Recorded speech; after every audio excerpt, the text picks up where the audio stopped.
Saludos, ahora sí, muy buenas tardes. Bienvenidos, bienvenidas. Bueno, qué ilusión y qué alegría estar de nuevo otro año aquí en este maravilloso salón de actos de la Diputación de Albacete con todas estas maravillosas personas en este inicio de este curso 2024-2025 de ALUEX. La verdad que da muchísima alegría volver a juntarnos de nuevo, otro curso más. Comenzamos hoy con esta conferencia inaugural, como decía, al inicio de este curso 2024-2025 de la asociación. En primer lugar, vamos a saludar y a dar la bienvenida a nuestro protagonista de hoy, al catedrático de Derecho Internacional, Antonio Remiro Brotons. Muchísimas gracias, Antonio. Un auténtico placer contar con su presencia para inaugurar a través de su conferencia este nuevo curso para la asociación, para ALUEX y para todas las personas que hoy nos damos cita en este salón de actos. Muchísimas gracias y bienvenido también a Miguel Ángel de la Torre, su delegado de Defensa en Albacete. Gracias, es un habitual de este ciclo. Gracias una vez más por estar aquí, como no.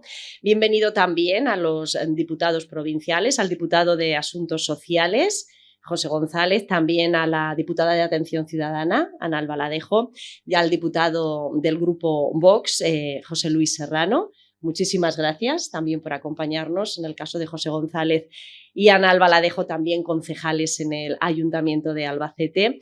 Gracias, por cierto, a la concejala de Sostenibilidad, Rosa González de la Aleja, también, por acompañarnos, así como a la concejala del Grupo Municipal de Unidas Podemos, Nieves Navarro. Un placer también contar con todos y cada uno de vosotros. Por supuesto, un saludo a la diputada de las Cortes de Castilla-La Mancha por el Grupo Popular, por el Partido Popular, María José Gil. Gracias también por acompañarnos.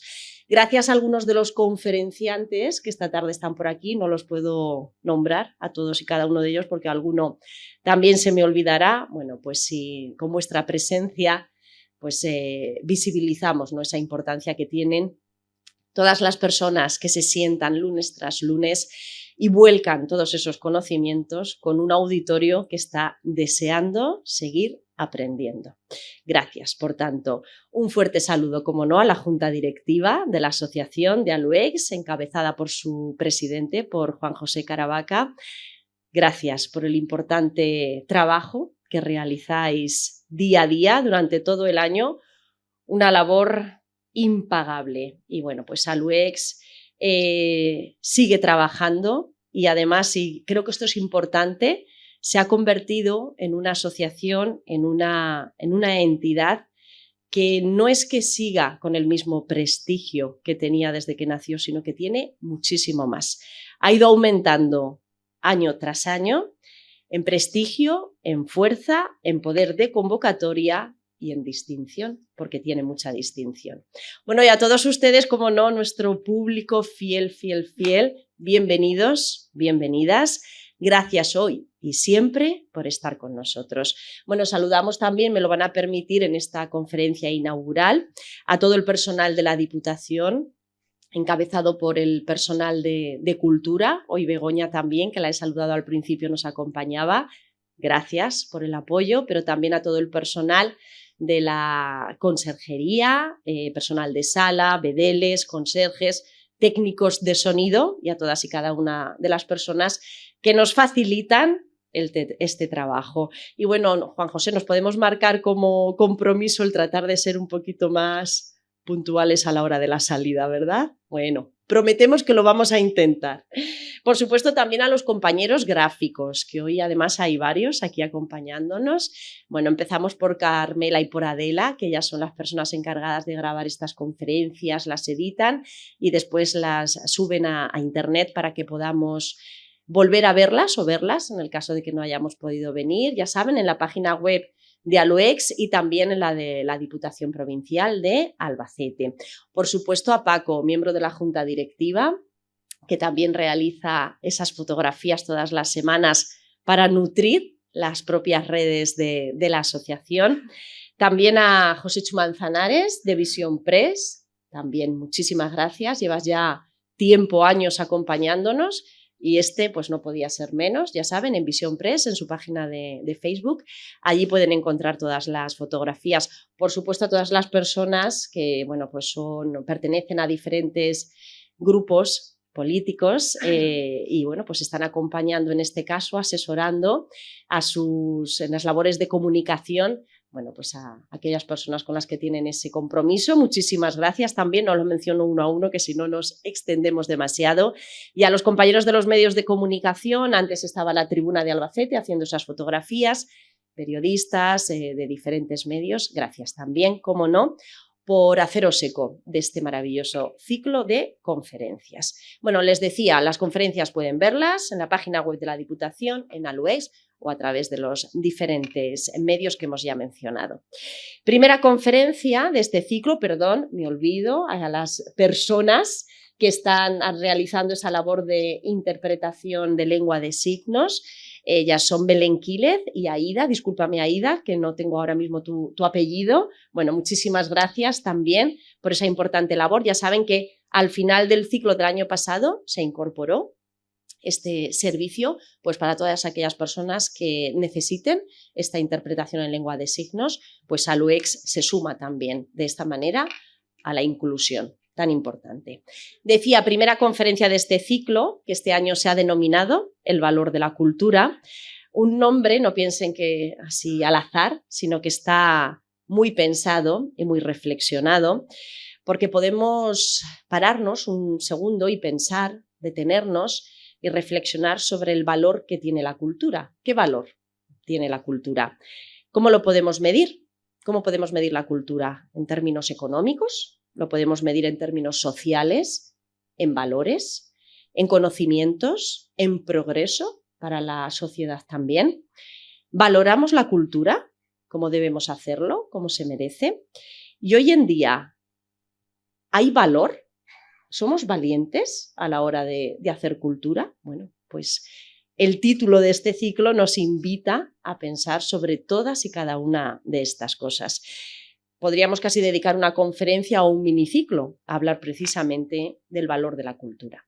Bueno, por el momento ALUEX aporta a la cultura en este curso 25 conferencias, 2 clubs de lectura, un club de ajedrez y otros 5 cursos y talleres, así como una nueva propuesta los miércoles de ALUEX. Valoramos, por tanto, la cultura con estas 25 conferencias, que es lo que esta tarde nos ocupa, que se han dividido además en varios bloques. Personajes que han forjado la historia de Albacete, la medicina al servicio de la salud, el arte, nuestros tesoros naturales también. Vamos a destacar, como no, un año más el papel de las mujeres a lo largo de los tiempos y acabaremos hablando de diferentes temas, eso sí, todos muy vinculados con Albacete. Bueno, ahora ya sí que sí me van a permitir que les presente a nuestro protagonista, que lo que queremos esta tarde es escucharle, ¿verdad? Antonio Remiro Brotons es catedrático emérito de Derecho Internacional. Nació el 17 de septiembre de 1945 en Elche, pero bueno, por esa fecha ya despidiendo la feria, vinculado de alguna manera con Albacete también. Bueno, en esta ciudad cursó sus estudios de primaria para después realizar el bachillerato en el Colegio de los Jesuitas en Orihuela y Alicante. Se licenció en Derecho por la Universidad de Murcia en 1962 con premio extraordinario. Después cursó el doctorado, especializándose en Derecho Internacional. Obtuvo una beca para el Real Colegio de España de Bolonia, donde además escribió su tesis doctoral, en este caso centrada en el estudio del capítulo 8 de la Carta de Naciones Unidas, con el que obtuvo el premio Victorio Emanuel III. En 1971 fue nombrado profesor agregado interino de Derecho Internacional Público y Privado, accediendo además al cuerpo de profesores agregados de universidad en 1975 y al de catedráticos en 1979. En el año 1978 fue nombrado decano de la Facultad de Derecho hasta 1980, año en el que se hizo cargo del vicerrectorado de ordenación académica. Ya queda menos, porque el currículum es extenso. En 1981 obtuvo la cátedra de Derecho Internacional Público en la Universidad Autónoma de Madrid. En 1983 fue elegido decano de esta universidad. cargo que ocupó hasta 1985, cuando ya fue nombrado magistrado del Tribunal de Defensa de la Competencia. Catedrático emérito, como hemos mencionado, de Derecho Internacional Público y Relaciones Internacionales en la Facultad de Derecho de la Universidad Autónoma de Madrid. También miembro del Institut de Detroit Internacional, miembro del Grupo Español de la Corte Permanente de Arbitraje, consejero y abogado en diversos litigios ante la Corte Internacional de Justicia y en arbitrajes internacionales. Bueno, nos dice nuestro protagonista que todos los grandes cambios en la sociedad internacional han sido consecuencia de grandes guerras. Bueno, hoy en día, ¿verdad? Tristemente, hoy en día nos encontramos inmersos en varios conflictos armados.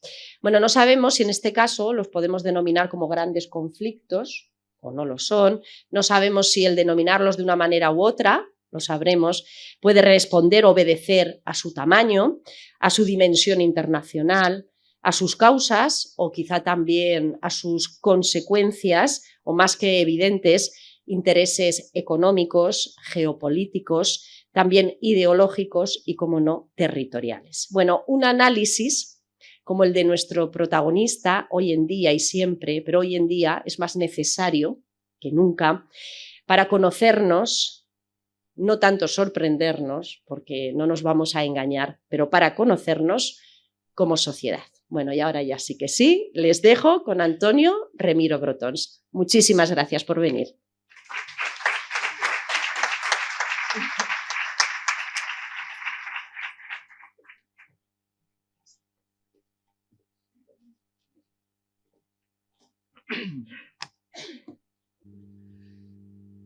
Muchas gracias por esta presentación tan amplia que demuestra que mi edad cronológica es superior a mi edad biológica, puesto que aún estoy ocupando este atril y espero seguir ocupando este y otros atriles muchos años por venir. Y espero que Aloix vuelva a ser una de mis anfitrionas, puesto que es la segunda vez que ocupo un atril a invitación de esta asociación, que me parece encomiable en su actividad y en su perseverancia. Tanto son muchos años ya los que lleva en marcha y, como digo, espero que sigan siendo muchos más en el futuro, y más en este ámbito tan acogedor como es esta sala de la Diputación, donde uno se siente realmente abrigado, dispuesto a escuchar y a reflexionar después de haber escuchado. El tema de esta conferencia inaugural es la utopía en un nuevo orden basada en el derecho, el multilateralismo y la solidaridad. Realmente vivimos un tiempo extraño entre la incertidumbre y la ansiedad. Y esto, de aquellos que hemos pasado el ecuador de nuestra vida, pues produce una cierta melancolía, porque nos conduce al año 1989, en el que cayó el muro de Berlín, se disolvió la Unión Soviética, acabó el Pacto de Varsovia y se nos prometió un mundo mejor, y lo prometió el menos malo de los Bush, el presidente Bush primero, cuando ante la Asamblea General de las Naciones Unidas dijo en 1990 lo siguiente: buscamos una asociación unida por los principios y por la ley y apoyada en un reparto equitativo de costes y contribuciones. Una asociación cuyos objetivos han de ser más democracia, más prosperidad, más paz y menos armas. Estas palabras llenas de esperanza, de ilusión y de fe conducían a imaginar un liderazgo de Estados Unidos, una vez acabado el conflicto este-oeste, la Guerra Fría, un liderazgo del mundo para hacer realidad esta asociación. Lamentablemente, como aperitivo, este mismo presidente había bombardeado Panamá, que no entraba dentro de la paz y las menos guerras en aquel momento, pero es que con el tiempo el peor de los Bush, que es su hijo, pues se dejó caer en la tentación del orden imperial que le promovían sus medio alfabetizados asesores. Y entonces quiso convertir el liderazgo en una tiranía.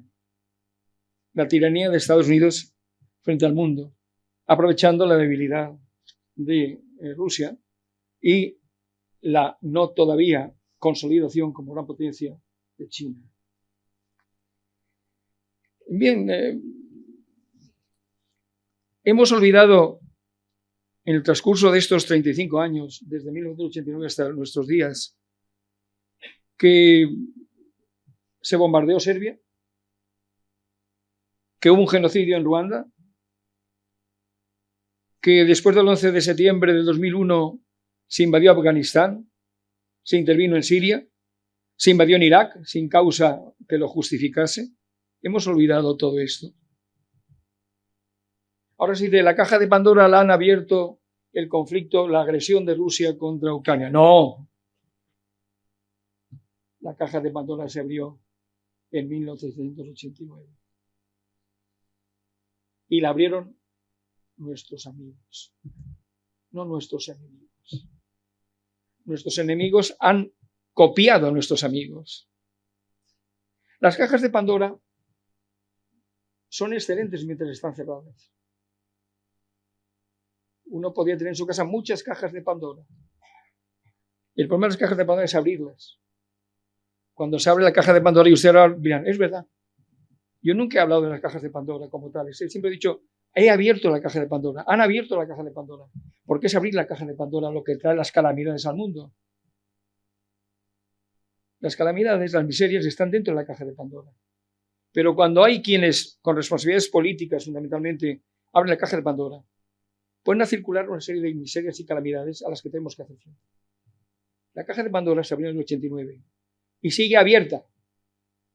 Ya nos encontramos, evidentemente, con dos conflictos que nos llaman mucho la atención.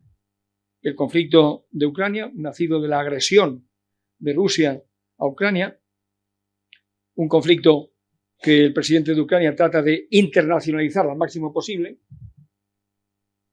y el conflicto derivado de la acción criminal, genocida y terrorista de Hamás, el 7 de octubre, al que ha contestado con una acción no menos genocida el gobierno de Israel.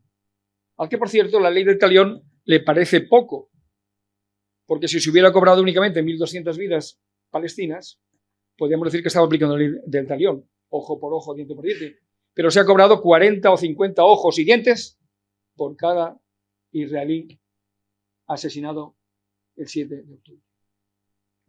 Ha roto infraestructuras, ha destruido todo un país y lamentablemente veo que muchos compatriotas analizan aquí y en otros lugares este asunto en clave ideológica. Y no es la clave ideológica la que hay que aplicar aquí. Esto no es cuestión de ideologías, de que los judíos son los buenos y los moros, por utilizar un término peyorativo frecuente, son los malos. No. Es una cuestión de humanidad. Cualquier persona con humanidad y dejando aparte la ideología no puede aceptar como un hecho necesario la destrucción del pueblo palestino, por lo menos en Gaza. Es cuestión de humanidad, no es cuestión de ideología, señores y señoras. Bien, pero es que estos son los conflictos que tenemos más a mano, porque son de los que todos los días nos hablan los medios de comunicación. Pero África, el Sahel, el terrorismo en toda esa franja de países que van del Atlántico al Mar Rojo, por los desiertos, y que están realmente hoy envenenados de acciones terroristas, criaturas herederas del famoso Estado Islámico. Pero es que bajas a los Grandes Lagos, y ahí la intervención de Ruanda y de grupos locales dispuestos a ponerse al servicio de multinacionales para explotar los enormes recursos estratégicos de los que dispone la República Democrática del Congo, producen mucha muerte y destrucción. Por tanto, nos encontramos con todos estos procesos, Sudán, Etiopía, Yemen, en fin, la lista parecería interminable. Pero tenemos estos dos conflictos fundamentales, el de Ucrania y el de Gaza. Territorios ocupados en general, porque evidentemente la matanza en Gaza ha ido acompañada de unas acciones criminales en Cisjordania, de las que se habla menos, porque claro, por comparación, matar a 10 o 15 personas en Cisjordania parece poca cosa cuando se matan a centenares en Gaza. Pero realmente hay que preguntarnos quién está detrás de Ucrania. Está Estados Unidos y la OTAN. Nadie más. El tercer mundo pasa de Ucrania. No cree que Ucrania sea un problema que les concierne. Es un problema que le concierne a Occidente. Por eso, si uno analiza las intervenciones, por ejemplo, en el reciente debate general de la Asamblea, que se ha celebrado hace unas semanas, ¿quiénes hablan de Ucrania? Los países de la OTAN. Pero los países del tercer mundo hablan de sus problemas, no de Ucrania. Creen que esa cuestión es una cuestión que no les afecta, que no les interesa. ¿Y quién está detrás de Rusia? Pues ya sabemos también. Irán, China, Corea del Norte, Bielorrusia. Eso están detrás. Y más, por extensión, algunos países latinoamericanos que se apoyan en Rusia para tener una cierta protección frente a Estados Unidos y sus aliados. Son Venezuela, Nicaragua, eventualmente Bolivia. Pero, como digo, el tercer mundo en general queda al margen de esta cuestión. ¿Y quién está detrás de Israel en Gaza? Interesante cuestión. Está Estados Unidos. Están los mismos de la Alianza Atlántica. Cotorrean mucho. Buenas intenciones, todo. Pero si no fueran cómplices de Israel, la guerra habría terminado ya. Porque el apoyo político, diplomático, financiero y militar de Estados Unidos es el que mantiene la guerra abierta. Y el apoyo también, en menor medida, pero existente, de países significativos de la Unión Europea, también los hace cómplices del delito. Entonces somos unos países de una hipocresía y un cinismo increíble. Todos son buenas palabras, queremos la paz, la democracia, el orden, la dignidad humana, pero no hacemos nada por parar el genocidio, por parar la guerra. Parece que fuéramos unos espectadores totalmente atraídos por la fatal tragedia que tiene otros protagonistas. Y ese es uno de los elementos que recae sobre cada uno de nosotros como sociedad civil. Es intolerable lo que está ocurriendo en Gaza. Ya lo estamos normalizando como algo inevitable, como algo que cada vez nuestro cuerpo y nuestra alma se endurecen más frente a eso. Ya lo estamos viendo todos los días en televisión, ya no nos llama la atención. ¿Y quién está detrás de los palestinos? Pues el mundo en desarrollo. También Rusia, Irán. ¿Sí? Aquellos a los que detestamos en términos ecuménicos. Esa es nuestra realidad. Pero da la casualidad de que en el conflicto Ucrania-Rusia o Rusia-Ucrania defendemos al agredido y en el conflicto Israel-Hamás o Hamás-Israel o Palestina-Israel defendemos al agresor. Esa es la enorme diferencia que hay en estas circunstancias. ¿Cómo es posible? ¿Cómo se justifica que defendamos a un agresor cuando estamos atacando a otro agresor en otro ámbito geográfico? Por tanto, cierta inconsistencia. Junto a estos problemas que derivan del uso de la fuerza en relaciones internacionales, tenemos los grandes problemas, los grandes desafíos derivados del cambio del medio natural. El cambio climático, la elevación de las aguas, que va a conducir a algunos países oceánicos a su desaparición, la pérdida de la biodiversidad, la quema de bosques, es decir, una serie de elementos que prosperan, se desarrollan y que crean graves problemas para nuestro futuro común. Además, vemos cómo el club atómico puede ensancharse, puede ampliarse. Sin embargo, el tema si Irán acabará siendo o no una potencia atómica, no será. Ya les digo a ustedes que Irán será una potencia atómica. Ya no sean por tanto 9, sino sean 10. 5 de ellos están en el Consejo de Seguridad como miembros permanentes. Los otros, Corea del Norte, Israel, India, Pakistán, están fuera. A ellos se añadirá Irán, con toda seguridad. Si no acaba antes el mundo, claro. Bien, estos problemas tenemos que afrontarlos y a mí pues me produce también una cierta perplejidad el hecho de que al mismo tiempo que ocurren estas cosas que merecen análisis globales, vemos que se siguen cometiendo asesinatos individuales de la forma más increíble posible y los cometen todos. Por ejemplo, recordemos Khashoggi. Khashoggi no solamente fue asesinado, sino que fue descuartizado en una oficina consular. O pensemos Arabia Saudita. O pensemos en Navalny, el ruso, envenenado hasta la muerte. Pero también pensemos en Julian Assange, torturado en vida durante años, mantenido asilado en Embajada de Ecuador y luego preso en Reino Unido simplemente por ejercer la libertad de expresión y comunicarnos las 1000 infamias que se están produciendo en el mundo alrededor de las actividades diplomáticas de algunos países que son nuestros amigos. Luego, todos matan, todos torturan, todos suprimen la dignidad y la libertad humana, sin que haya alibi o coartada que permita a nosotros, como seres pensantes y opinantes, evadir nuestra propia responsabilidad y nuestro propio criterio. Bien, dicho esto, pues encontramos, además, que el lenguaje se manipula. El lenguaje se manipula. Y hay 3 conceptos que en las relaciones internacionales están actualmente muy manipulados. Humanidad, comunidad internacional y patrimonio común. Pensemos en la comunidad internacional.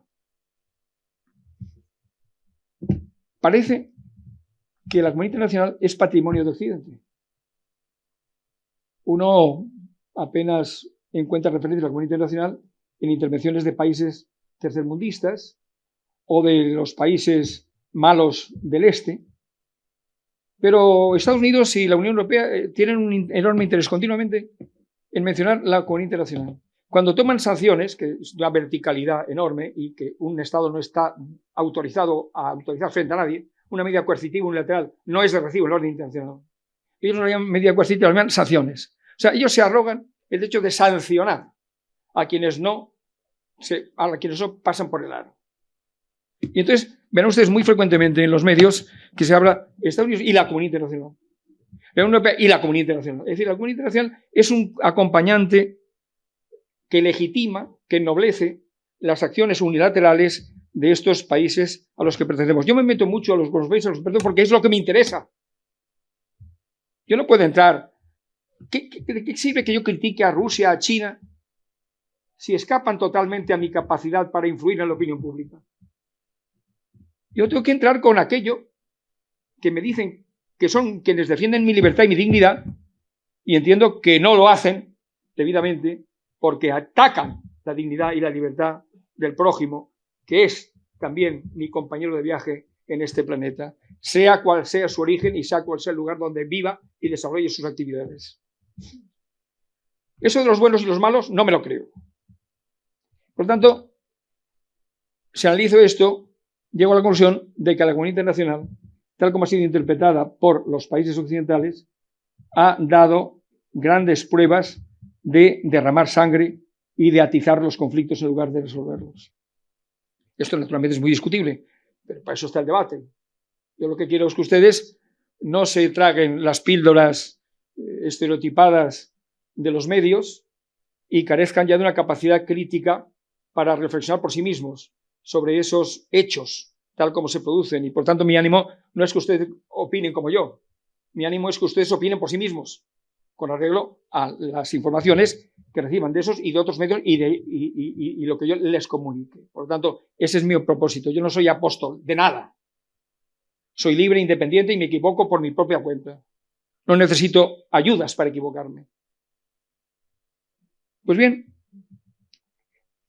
la verdad es que el nuevo orden que resulta de estos conflictos acaba siendo un nuevo orden que parte de la infracción de los principios y valores fundamentales del derecho internacional.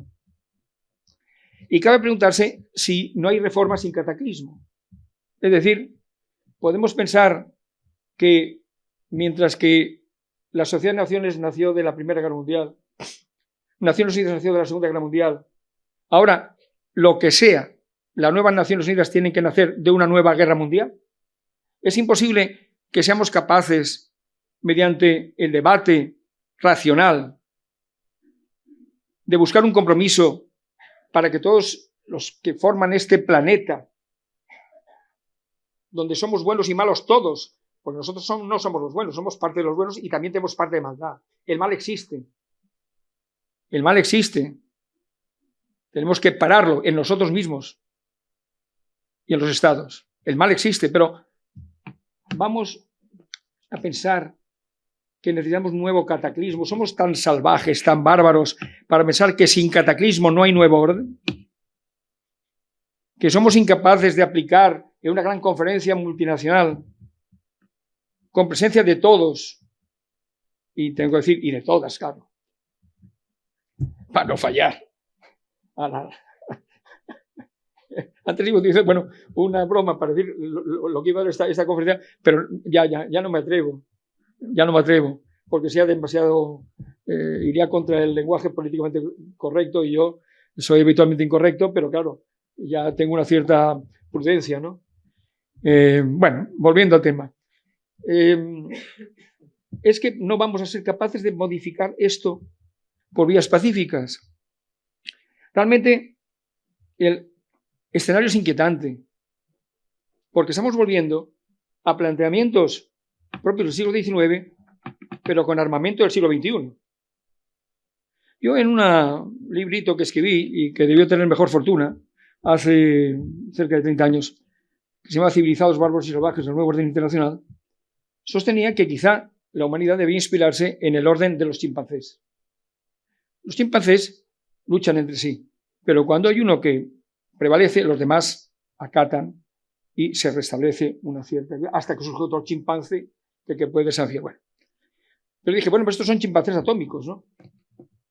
Con los chimpancés atómicos, francamente, el resultado puede ser final terrible, pero no son para los chimpancés. Pues si murieran los chimpancés, pero los bonobos y los caracos siguiéramos vivos, pues podríamos desarrollar otro tipo de orden social. Pero claro, los caracos y los bonobos, que somos nosotros, seremos arrastrados por los chimpancés atómicos. Entonces, en esa circunstancia, ¿qué hacer? Bueno, hay nostálgicos.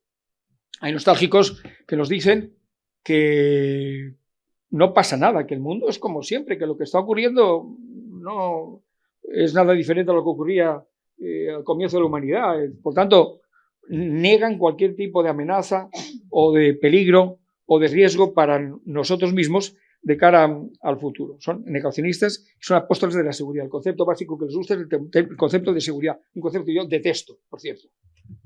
La seguridad se arregla todo. ¿Es cuestión de seguridad? Ah, bueno, nos estamos cargando su libertad y su dignidad, pero es una cuestión de seguridad. Ah, bueno, si es por mi seguridad, métanme ya en una jaula y denme de comer todos los días. Bien, nostálgicos. Pero en el polo opuesto están los proféticos. Los proféticos dicen, el fin del mundo llega. Pero hay proféticos que aún no han perdido totalmente el optimismo. Dicen, el fin del mundo llega, pero aún tenemos solución. Si tomamos las medidas adecuadas. Y los más moderados dicen, hombre, vamos a repartir mejor la riqueza, vamos a establecer un salario mínimo social, vamos a establecer la sanidad universal, es decir, vamos a establecer la famosa transición a una economía verde y de energías limpias. Entonces, pero hay proféticos fatalistas.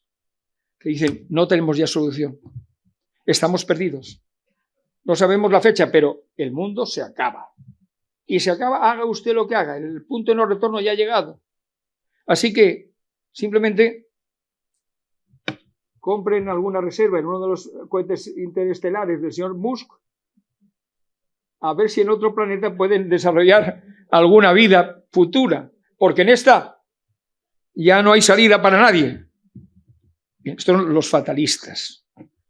Bueno, frente a esto, Álvaro Mutis, a quien a mí me gusta citar mucho, pues decía, ¿es que acaso nuestro planeta es ya el inhóspito páramo donde mandan los casposos chacales, señores de la noche? Frente a este interrogante debemos decir, no. Tenemos que hacer un discurso utópico, y he estado tremendamente negativo hasta ahora. Ahora voy a estar tremendamente positivo, y ni lo uno ni lo otro va a ser cierto. Discurso son los soñadores. Todos tenemos que ser soñadores. Soñadores con los pies en tierra, si se quiere, pero soñadores. No podemos vivir sin soñar. Es cierto que algunos de nuestros compatriotas el sueño se les ha convertido en pesadilla y por eso son fatalistas y proféticos, catastrofistas, pero no, hay que ser soñadores. Tenemos que creer en nosotros mismos. Hay Benedetti, decía, no te rindas, aún hay fuego en tu alma, aún hay vida en tus sueños. Y hay razones para salvar, incluso esa Naciones Unidas tan vilipendiada, justamente en su objetivo primordial, que es el mantenimiento de la paz. Pero Naciones Unidas ha hecho muchas cosas positivas en este mundo. Por ejemplo, la descolonización. Naciones Unidas empezó siendo una coalición de vencedores, quienes habían ganado la guerra al eje. 51 países, ahora son 193. La mayoría eran colonias explotadas por esos países vencedores. El desarrollo progresivo del derecho internacional se ha desarrollado, aunque sea luego incumplido, pero a nivel puramente, en términos normativos, existe un derecho internacional. En términos sociológicos, no. En términos normativos, sí. Entonces, eso se ha hecho también en Naciones Unidas. Se ha tratado de ser universal, tratando de facilitar una igualdad formal. Evidentemente, en Naciones Unidas está el Consejo de Seguridad con 5 miembros permanentes con derecho de veto, pero en la Asamblea General están 193 estados y ahora precisamente, estas semanas pasadas, hemos visto el debate general. Todos han tenido la oportunidad de hablar, desde el más humilde y pobre y periférico estado o microestado hasta el presidente de Estados Unidos. Todos han tenido la oportunidad de decir lo que creen, lo que esperan, lo que ansían, lo que necesitan, aquello en lo que pueden cooperar. Por tanto, ese es todo elemento positivo. Y luego tenemos la familia de organismos especializados dependientes de la ONU, cada uno en su ámbito, la OMS, la FAO, todos han desarrollado tareas muy positivas y muy constructivas. Por tanto, se puede decir que ahí hay un elemento importante para decir, tenemos una base de la que partir. Y además, si la ONU no existiera, tendría que inventar una ONU, pero ya que la tenemos, hagámosla revitalizar, la reformaremos para que pueda cumplir las nuevas tareas y también para que sus organismos reflejen la nueva realidad geopolítica. Es obvio que Brasil, que la India, son países que Japón, que tienen que estar ahí en el Consejo de Seguridad, permanentemente. Posiblemente otros que deberían dejar de estar, pero son potencias nucleares y, por tanto, digamos, el poder nuclear es un poder definitivo prácticamente para que un Estado pueda y debe estar en ese consejo. Y de hecho, en los 2 días anteriores a que se abriera el debate general, en las unidades se realizó una llamada cumbre del futuro que concluyó en un pacto del futuro que pretende revitalizar la famosa Agenda 2030, que para unos no existe y que es una cosa de conspiradores y tal. Bueno, yo respeto cada opinión, pero francamente no comparto esa idea conspiranoica. Creo que las amenazas y los objetivos del desarrollo sostenible de la Agenda 2030 son perfectamente legítimos y deben ser además perseguidos, y lo que he de lamentar es que faltando solo 5 años para que se cumpla la fecha crítica del 2030, los objetivos hayan sido alcanzados solo a un 17%. Por tanto, digamos que estamos muy lejos de satisfacer esos objetivos, sobre todo pensando en los países en desarrollo, el tercer mundo. Muy bien, la potencialidad de la Carta está intacta. Sus propósitos, sus principios. Es que estuvimos invitados, volveríamos a copiarlos. No pueden ser otros. Por tanto, a partir de ahí, ¿qué ocurre? ¿Qué necesita el ser humano? Necesita por lo menos 3 cosas. Educación, sanidad y alimento. No hablaré de la vivienda, que es un tema muy polémico hoy día, pero evidentemente sería la cuarta pata de este asunto. Pero digamos que por lo menos salud, educación y alimentación. ¿Qué menos para que una persona sea digna y libre? Si hablamos de la libertad y la dignidad de la persona, ¿cómo vamos a pensar en personas dignas y libres si no tienen dónde caerse muerto? Porque desgraciadamente tienen dónde caerse muerto, en la tierra. Pero si no pensamos en que alimentamos a la gente, que además es escandaloso, este planeta puede alimentar a humanidad y media en este momento. Lo que ocurre es que el mundo desarrollado sobra la alimentación, se tira a la basura, y el mundo en desarrollo pues falta esa alimentación y los canales de distribución pues no funcionan como deberían. Pero entonces, esos elementos son los primeros que debemos buscar. Luego los pueblos, hay 4 patas aquí. El individuo, el pueblo, el Estado y la humanidad. El individuo ya hemos dicho lo que necesita. El pueblo requiere conservar su cultura, su identidad. No podemos cargarnos la identidad de los pueblos. Es una riqueza de todo el patrimonio común. El Estado sigue y seguirá siendo el sujeto primario de la sociedad internacional. Esos inventos de que vamos a superar el Estado, no. El Estado está ahí por una razón simplemente de lógica y de buena organización de las cosas. Y luego la humanidad, ahí estamos todos. Si tenemos estados democráticos, si conservamos la identidad de los pueblos, si alimentamos, cuidamos la salud, educamos a la gente para que se sienta libre y digna, tendremos un futuro mucho mejor. Es nuestra unidad de destino. Pero, en fin, yo buscaría un compromiso entre los profetas no fatalistas y los soñadores para gestar un nuevo modelo de vida en una relación pacífica con los demás seres y con la naturaleza. Esa es la humanidad que sería de todos. ¿Será esto posible? ¿Es una utopía? Sí, es una utopía. Pero mientras que la utopía es imposible de alcanzar, poner rumbo a la utopía es posible. Y si ponemos rumbo a la utopía, nos acercaremos a ello y se nos escapará de los dedos. Será como una seda evanescente, pero seguirá estando ahí y podemos seguir persiguiéndola permanentemente. Tanto pongamos rumbo a la utopía, porque es imposible, pero es posible el rumbo a la utopía. Y con ello estaremos haciendo muestras de fe y de esperanza, que son las 2 virtudes teologales que animan la lucha por la utopía. Porque si nos quedamos con la caridad, es que estamos perdidos. Muchas gracias.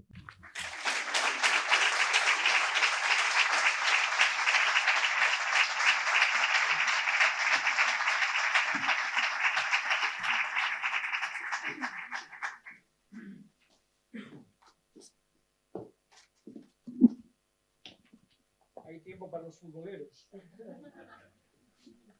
Muchísimas gracias. Gracias, Antonio. Un placer, como siempre, escucharle. Muy amable. Si quieren hacer alguna pregunta, pueden levantar la mano y con el micrófono... Sí. Muchas gracias por tu intervención. Nos ha dejado las ideas muy claras. Pero yo personalmente, igual que otros muchos, hay cosas que no tengo claras. Sobre todo cuando has hablado del tema Israel, el conflicto Israel-Palestina. Unos apoyan claramente a los israelitas, otros a los palestinos, pero ¿y el resto del mundo árabe? ¿Qué hace Jordania? ¿Qué hacen los Emiratos? ¿Qué hace Arabia? ¿Cuál es su papel? ¿Qué están haciendo? esperando que termine todo para ir allí como lobos a reconstruir aquello. Esa es una duda que tengo. Gracias, Vicente. Sí, realmente el planteamiento de los países árabes, muchos de ellos, no es en absoluto edificante. Les ha importado siempre muy poco Palestina. La han utilizado como una especie de muleta para servir sus propios intereses en relación con los países occidentales. Por tanto, no se puede decir, bueno, Jordania tiene explicación porque es vecino de Israel y viendo lo que le está cayendo al Líbano, pues no querrá, si ve las barbas de su vecino cortar, no quiere poner los suyos a remojar. Aparte tienen centenares de miles de refugiados palestinos, como los tiene también el Líbano, como los tiene Egipto, como los tiene Siria. Es decir, en ese sentido, los países que tienen muchos centenares de miles de refugiados palestinos, pues están un poco coartados por su situación. Pero otros no. Por ejemplo, Arabia Saudí y compañía, bueno, realmente se ha dicho que el hecho criminal y genocida del 7 de octubre, porque debe ser una cosa, es decir, ¿por qué calificó como genocida los hechos del 7 de octubre? Porque el genocidio no requiere, para ser calificado como tal, que haya un número mínimo de muertos o infraestructuras destruidas. Basta con matar a una persona con intención de acabar con su raza, con su etnia, con su grupo, para que haya un genocidio. Por lo tanto, por eso llamo genocidio. Matar 1.200 personas no es una cosa menor. Pero es genocidio porque Hamás tiene su propósito fundacional es eliminar a Israel. Por tanto, son genocidas por definición. Pero es que el propósito del actual gobierno de Israel, por sus hechos, los conoceréis, también parece que es eliminar la presencia palestina en Gaza para acabar con toda clase de infraestructura y que nadie pueda sobrevivir en ese territorio. Y reintroducir las colonias en Gaza, judías a las que renunció en 2006, cuando se retiró de Gaza, pero no para liberar a Gaza, sino para ahogarla mediante un bloqueo total, de manera que salir o entrar en ese territorio era una cuestión del libre albedrío de las autoridades israelíes. Por tanto, en ese sentido, pues como digo, la solución, alguien dice, si uno plantea en términos ideológicos, pues claro, aquí vemos que hay gente partidaria de que Israel siga dando leña al mono hasta que sangre, porque sangrar está sangrando ya, hasta que muera.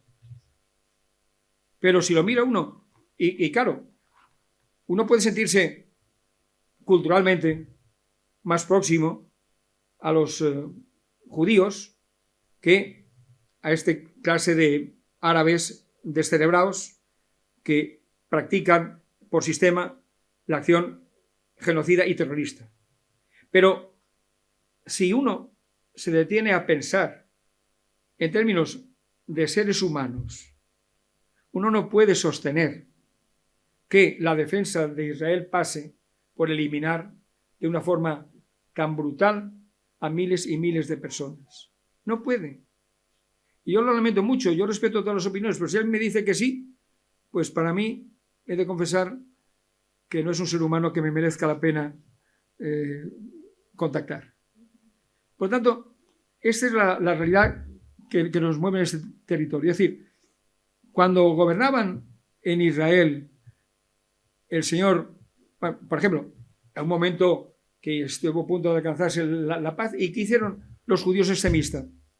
Asesinaron a su primer ministro. Recordémoslo. El primer ministro israelí que estaba negociando con Yasser Arafat fue asesinado por un extremista judío. No por uno de Hamás, por un extremista judío. Entonces, cuando vemos que Israel se ha ido desplazando políticamente hacia posiciones en las cuales los partidos religiosos y ultranacionalistas tienen una posición definida y decidida y hablan del genocidio directamente. Entonces, bueno, pues uno llega a pensar, teniendo en cuenta los hechos sobre el terreno, que ahí hay un presunto genocidio. Y de hecho, la Corte Internacional de Justicia ha tomado como referencia la posibilidad de que exista un genocidio. Y que ya se verá cuando la demanda planteada por África del Sur contra Israel en la Corte Internacional de Justicia, pues se vaya evacuando sus diferentes trámites.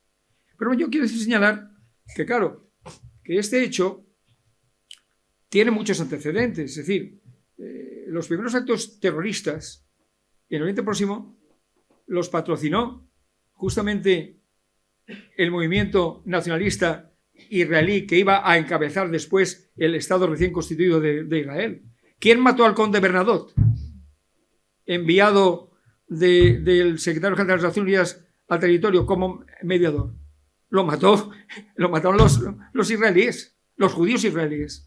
Digo judíos israelíes porque el 20% de la población de Israel no es judía, es árabe, aunque aplican una especie de segregación o de apartheid en la medida en que cuando se tienen que tratar temas fundamentales sobre el Estado judío, porque Israel se define como Estado judío, no se tienen en cuenta los partidos políticos árabes, porque, aunque tengan representación en el Parlamento, y se rechaza radicalmente que puedan entrar en un gobierno israelí. Por cierto, que en algún otro país se podría aplicar el mismo criterio para excluir de la gobernación a ciertos partidos que no creen en el Estado. No quiero entrar en temas, pero bueno, cada uno se hará el razonamiento que quiera tener, ¿no? Pero me parece bastante digno de consideración, ¿no? Que hay partidos que tienen representación política, que están en el Parlamento, pero que un gobernante que tenga sentido del Estado, que tenga sentido de su historia y que tenga sentido de su futuro, nunca toleraría que esos partidos estuvieran determinando la posición del gobierno. Bueno.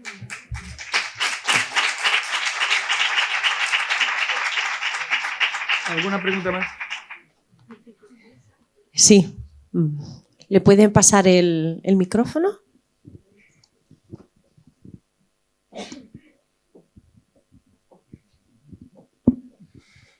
Antonio, felicidades por tu intervención. No nos has dejado a nadie indiferente. Y desde luego se podrá estar de acuerdo o no contigo, como bien has dicho, pero el objetivo principal es que se suscite el debate y que cada uno tenga opinión propia en función de la información que reciba. Yo quería trasladarte un asunto que está de actualidad y que nos preocupa bastante, y en qué medida si tú tienes opinión acerca de cómo debe abordarse el problema de la inmigración. Inmigración. Sí. Bien, es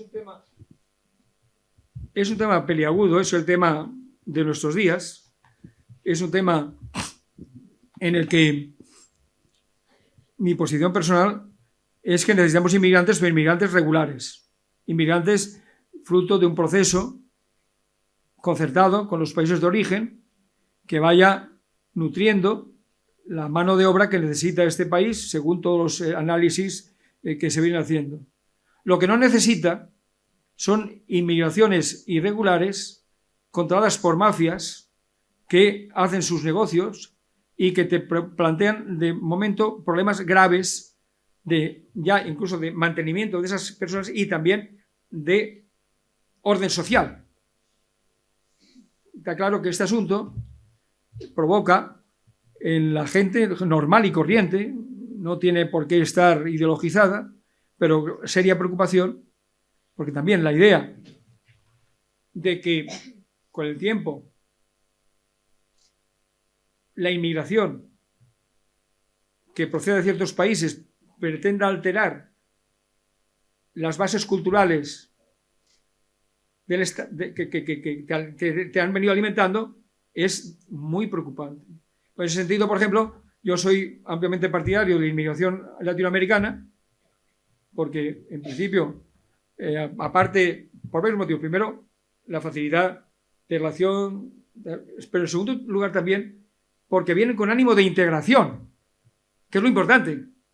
Pero cuando se viene con ánimo de mantener un particularismo cultural y religioso, que además quieren que el Estado financie, y eso, por el puro proceso demográfico, puede conducir a alteraciones notables de los equilibrios étnicos dentro del Estado, pues me preocupa muchísimo. Me preocupa muchísimo. Y no me importa que me puedan considerar un momento determinado. he sido calificado, la derecha me considera de izquierda y la izquierda me considera de derecha. Lo acepto, porque soy de derecha una vez y de izquierda a otro. Depende de lo que opino sobre cada cuestión. No me dejo llevar por consignas. Aquí me preocupa como español, seriamente, un proceso de inmigración irregular que va conduciendo cada vez a un número mayor de miles y miles y miles de personas que luego tienen que ser regularizadas, que no responden a nuestro ámbito cultural ni medio cultural y que pretenden mantener una idiosincrasia separada y totalmente diferente a la nuestra. Eso me preocupa muchísimo. Y es lo que se está viendo.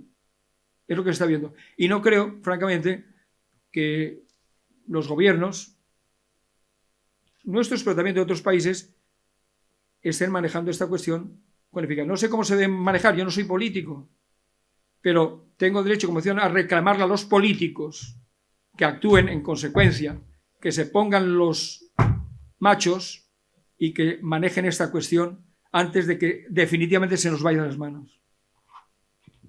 Sí.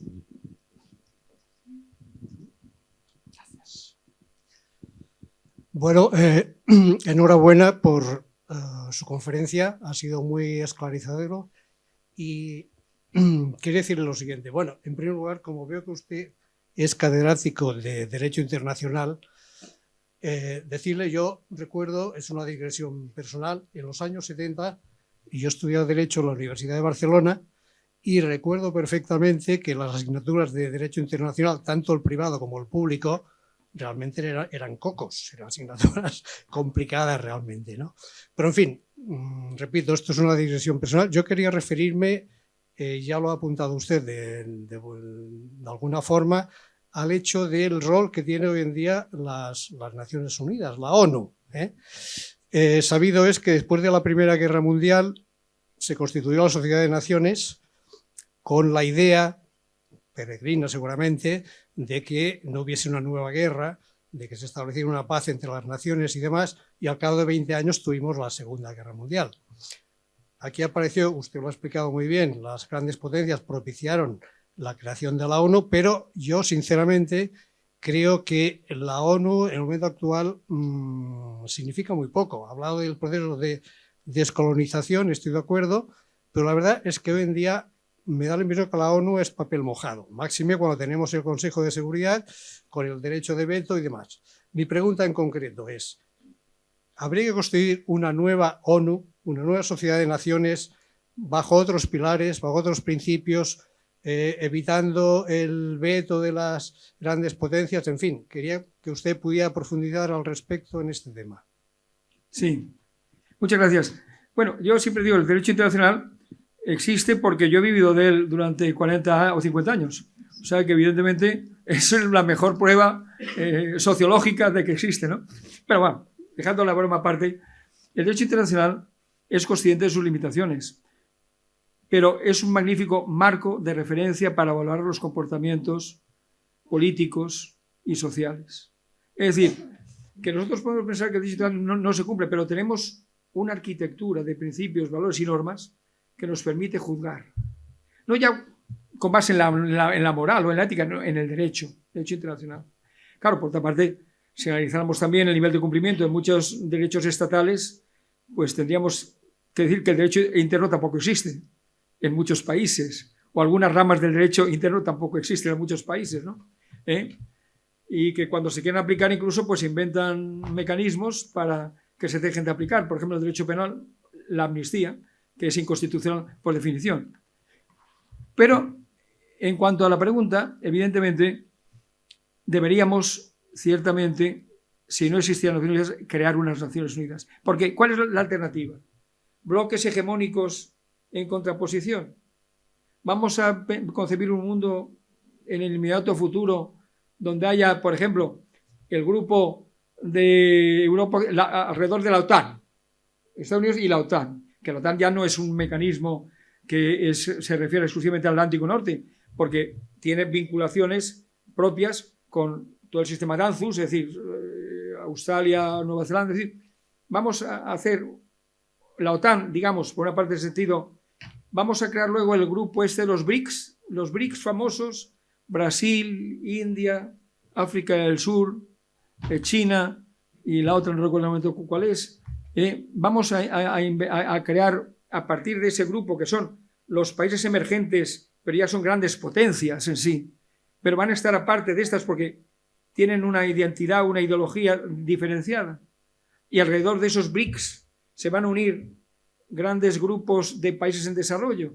Entonces vamos a tener la OTAN por una parte, países desarrollados, algunos regímenes, digamos, clientelares en América Latina, en algún otro continente, pero aislados. Y por otra parte los BRICS. Porque miren ustedes, BRICS está Rusia, está Brasil, está la India, está África del Sur, está China. ¿Qué actitud tienen estos países en el caso Ucrania-Rusia? A que ninguno se ha pronunciado contra Rusia. O sea que nos encontramos este tipo, es decir, no es bueno para esa humanidad de la que hablamos, y para la comunidad internacional, si fuera algo más que el trampantojo que utiliza Occidente para justificar sus desmanes. Cuando hay una comunidad internacional auténtica, tendrá que basarse en unas instituciones representativas y globales, donde se busque el compromiso. Y por tanto, no podemos vivir a base de que exista OTAN y de que existan BRICS. O lo que llaman también, por ejemplo, el grupo de Shanghái, donde muchos países asiáticos y africanos tratan de entrar. Un polo también de poder. Es decir, estos polos van a darse, pero el ideal es que finalmente puedan confluir en esas nuevas Naciones Unidas a través de un proceso de negociación y compromiso, ¿no?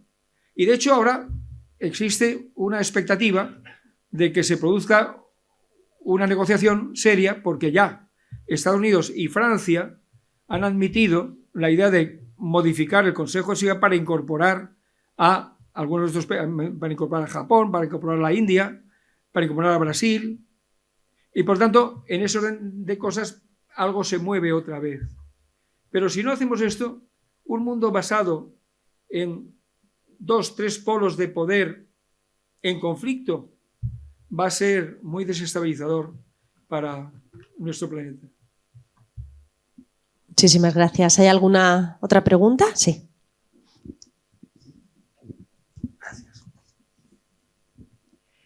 Muchas gracias porque, bueno, yo creo que esta conferencia nos ha removido mucho por dentro y ha dado mucho que, al menos a mí, mucho que pensar. Y uno de los ejemplos que usted ponía en cuanto a conflictos, lo del conflicto en el Congo.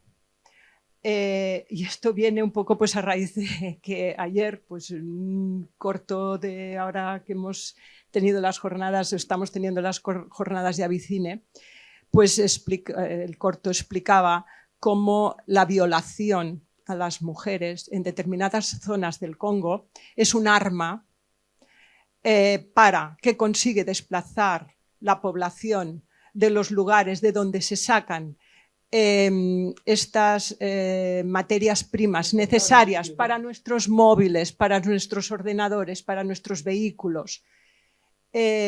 Cuando luego hablamos de otros tipos de conflictos, que pues un dron, ¿no?, ha salido y ha tirado pues no sé cuánta munición y se ha cargado no sé qué, ¿no? O sea, estamos hablando de que el armamento, que los medios que se están utilizando son muy distintos, pero siempre hay una finalidad última, que es el interés económico.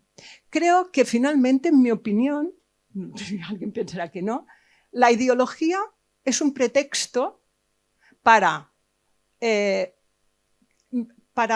alcanzar un determinado fin económico. Siempre hay un determinado fin económico, si no, ¿qué explicación tiene que haya países donde se permita que las mujeres no tengan ningún nivel de enseñanza, no puedan acceder a ningún nivel de enseñanza y se permite?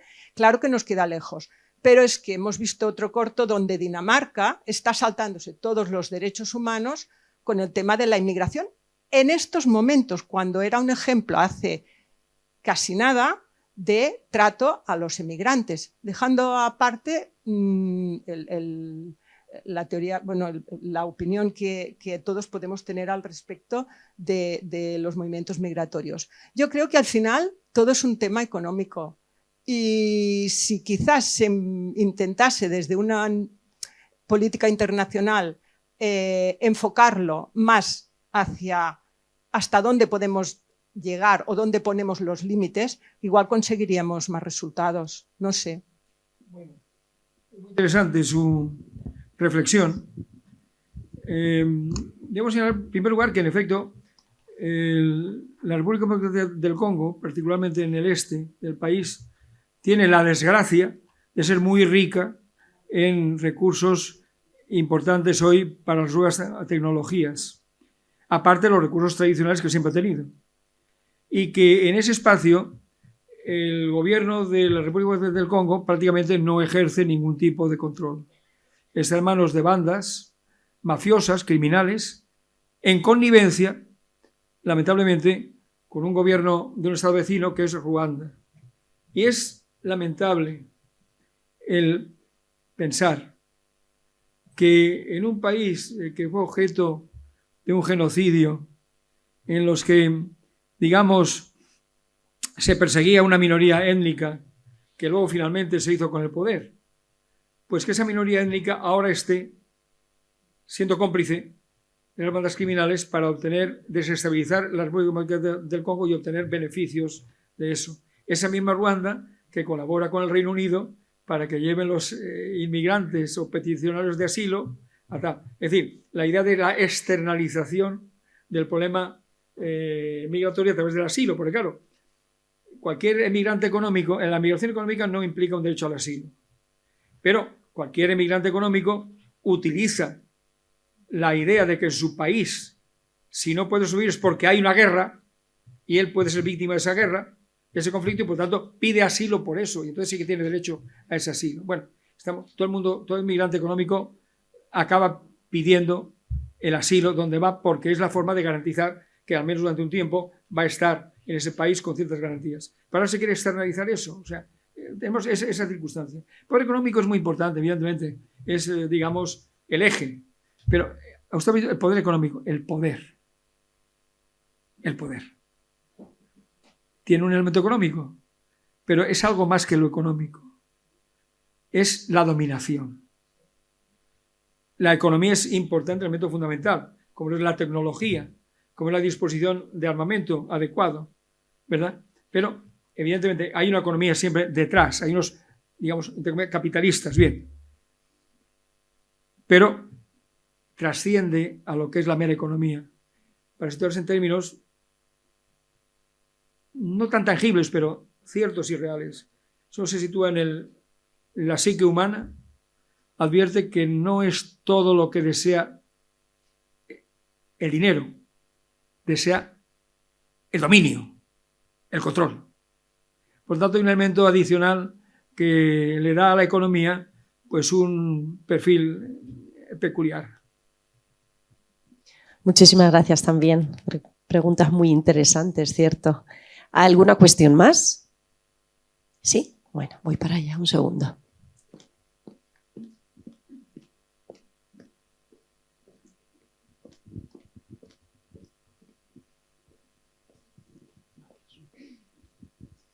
Buenas tardes. Una conferencia extraordinaria. Hacía tiempo que no me conmovía tanto. Dos preguntas. Si Israel apoyó a Hamás para debilitar a la OLP, ¿en qué momento se les descontroló el monstruo? Y otra pregunta. ¿Cómo un presidente y ahora candidato a Estados Unidos ha reconocido que no ha leído un libro en su vida? ¿Qué gente hay en el poder? Gracias. ¿La segunda? ¿La segunda pregunta cuál era? La segunda pregunta es, un presidente y ahora candidato americano, Estados Unidos, que ha reconocido que no ha leído un libro en su vida. ¿Qué personajes tenemos en el poder? Bien. ¿Qué opina? Gracias. Bueno, en primer lugar, es cierto que Israel alimentó, digamos, al cuervo que ahora le saca los ojos, ¿no? Es cierto que quiso destruir a la OLP y consideró que la mejor manera de hacerlo era apoyar al movimiento de Hamás, que es un movimiento radical, creyendo que lo podría mantener siempre bajo control. Pero ahí se equivocó y ahora vive esas consecuencias. Sobre lo segundo es más bien que los presidentes de Estados Unidos, el papel que juegan en este asunto, o... ¿Que no ha hecho en su vida qué? Que no ha leído ningún libro en su vida. Ah, bien, eso es bastante frecuente. Y quizá para ser presidente de Estados Unidos, pues leer un libro no sea una cosa imprescindible, ¿no?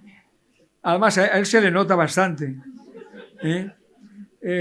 Parece que lleva 2 puntos de ventaja sobre lo que los enemigos de los demócratas llaman qué mala Harris, no Kamala, sino qué mala Harris. Pues parece que lleva 2 puntos de ventaja sobre qué mala Harris, y sería lamentable que este señor, por llamarlo con términos corteses, porque podría llamarlo muchas otras cosas, ¿no?, menos corteses, acceda a la presidencia de Estados Unidos, porque la presidencia de Estados Unidos nos afecta a todos. No votamos, pero nos afecta. No es que la alternativa vaya a ser un manjar de dioses, pero evidentemente, si por lo menos sigue la política de Biden, que pasará a la historia como un presidente ni fu ni fa, pues bueno, algo nos encontraremos. Es decir, como dice, es mejor lo menos malo en este caso en concreto. Pero bueno, en todo caso es cierto que está bien lo de Trump. No sé, habría que preguntar también cuántos de nuestros políticos han leído un libro.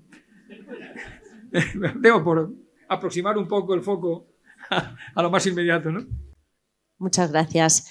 Podría haber tiempo para una pregunta únicamente ya. No sé si hay alguien que la quiera formular. ¿Nada? Bueno, pues muchísimas gracias. Vamos a pedir a nuestro presidente, a Juan José Caravaca, que nos acompañe en este... Me alegra añadir que los amantes del fútbol aún tienen tiempo perfecto para llegar antes de que el partido empiece. Se ha hecho con toda la intención, ¿no? Antonio, si puede colocarse delante, por favor. Bueno, pues el presidente de Alouettes, Juan José Caravaca, le quiere entregar en nombre de toda la asociación, como no, este detalle a nuestro protagonista para agradecerle su participación.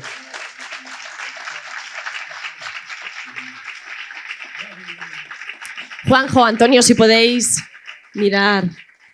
Ay, muchísimas gracias. Y mientras tanto, bueno, pues les invito a acompañarnos en nuestra segunda conferencia. Será el próximo lunes, 28 de octubre, a la misma hora, a las 6:30 de la tarde. Y en este caso será la escritora Doración González Mateo la que pronuncie una conferencia que lleva por título Pasando consulta, médicos de Albacete de finales del siglo XIX y principios del siglo XX. Les esperamos aquí. Muchísimas gracias.